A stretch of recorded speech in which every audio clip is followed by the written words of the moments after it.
Elishibah Msengeti Poriot is an educator, life skills and leadership facilitator, project and programs manager, writer, moderator, motivational speaker. She is the founder of Classroom Outside, an organization that offers leadership, mentorship, and life skills training for adults and youth. Elishibah has worked in education, youth empowerment, scholarship programs, leadership, philanthropy, and social impact for over 15 years across the African continent. Her experience comes from working at the African Leadership Academy in South Africa, Equity Group Foundation, Wings to Fly, Strathmore University Business School, Bethel Children's Home, M-Pesa Foundation Academy, and Emerging Leaders Foundations in Kenya. She is currently a principal program officer at KenGen PLC, where she heads programs in education, environmental conservation, and water and sanitation across the country at KenGen Foundation. Elishibah holds a Bachelor of Arts degree in International Relations and African Studies from Wesley College in Massachusetts, USA, a master's degree in women, leadership and governance from the University of Nairobi, and an international baccalaureate IB diploma from the United World College, USA. She is a member of Toastmaster International and is the current president of SEMA Toastmasters Club. She is a long-serving member of the United World Colleges Kenya National Committee and the immediate past chair of Precious Blood Secondary School Alumni Association. She has been a member of the board of management of Precious Blood Secondary School, Riruta, and is a leader in her church community group as well as Residential Estate Association. Elishibah enjoys blogging, storytelling, and reading, and relishes any opportunity to encourage others through speaking and writing. She facilitates workshops, panels, webinars, and is a seasoned keynote speaker for corporate and social events. Her life philosophy is that learning and becoming are infinite and must be intentional. Elishibah is married to Poriot. They are blessed with 2 children. Elishibah is an optimist and does her best to live each day in gratitude, faith, and never-ending hope. What a moment. From when I entered the room, I've been balancing tears because it is such a moment.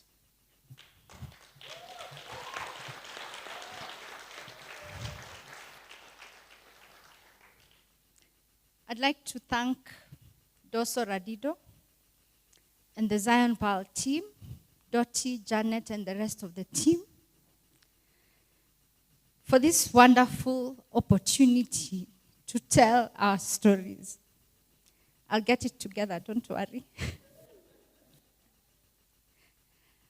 One of the things I have learned, I used to think that when you're called to do great things, it is humble to say no. But I have learned that humility is actually saying yes. And I had been asked by Doso about 2 years ago when they were starting the She Leads series to write. And in a moment of folly, I said no. Because like many people, you start to ask, what can I really tell the world? I'm not ready. I need to grow older. I need to be wiser. I need to be more experienced. But also, there's a pride that prevents us from putting ourselves out there because we don't want to embarrass ourselves. And that's why I'm saying that there's humility in saying yes. I want to take this moment because my chapter is titled Falling, Feeling, and Feeding the Soul. Lessons along the way of work. And I'll read a piece of that chapter for you. But to begin with feeling, I want to invite my family, friends, neighbors, colleagues who are here to please stand up. My family, friends, remember it is humble to say yes. I just wanted to honor you.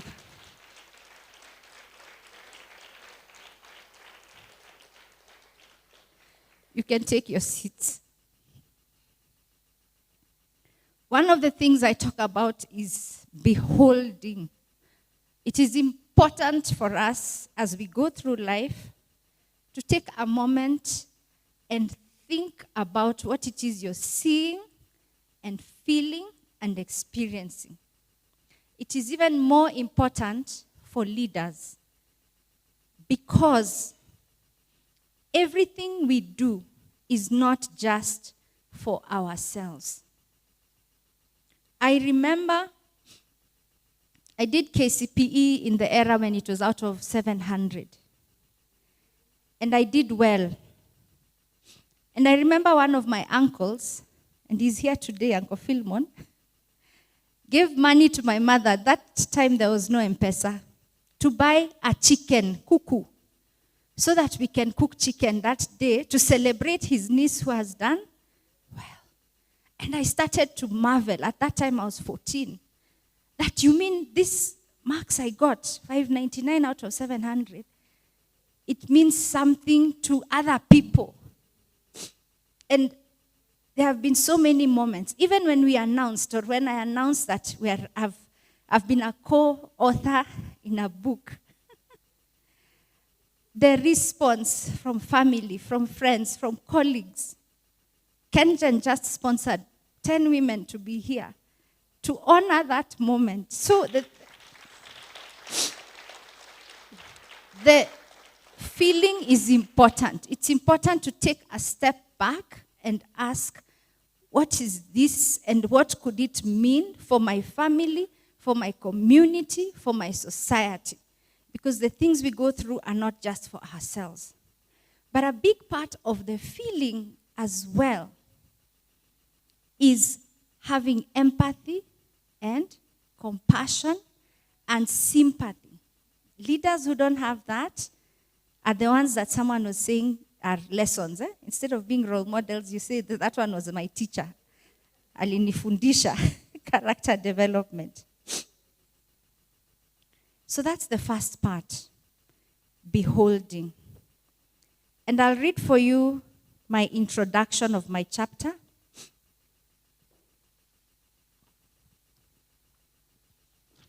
It's on page 211.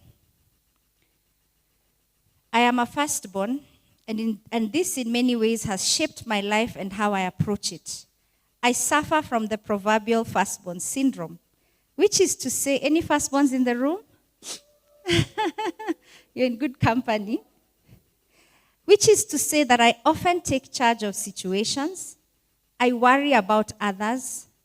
I protect the family's honor with all that I have. I feel bad when anything in a group doesn't go well.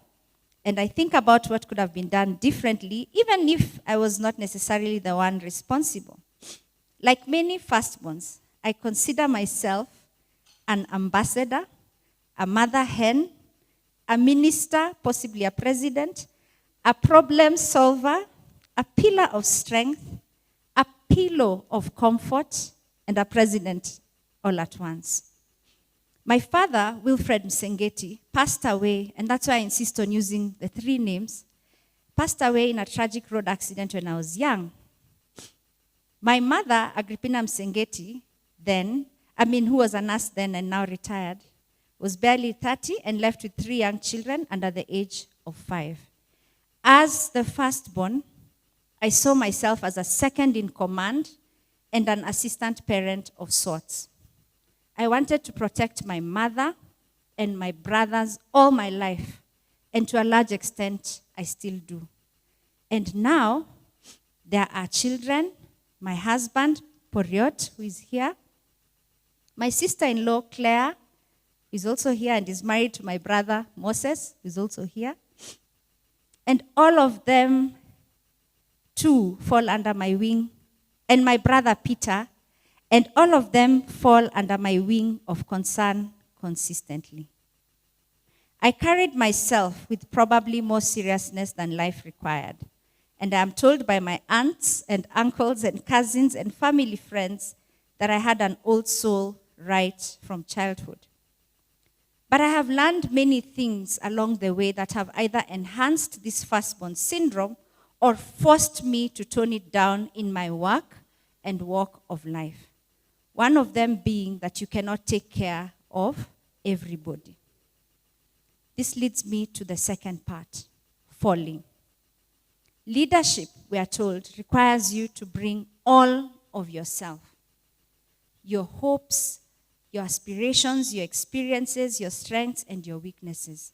But what I have learned is that leadership is also about holding back parts of yourself.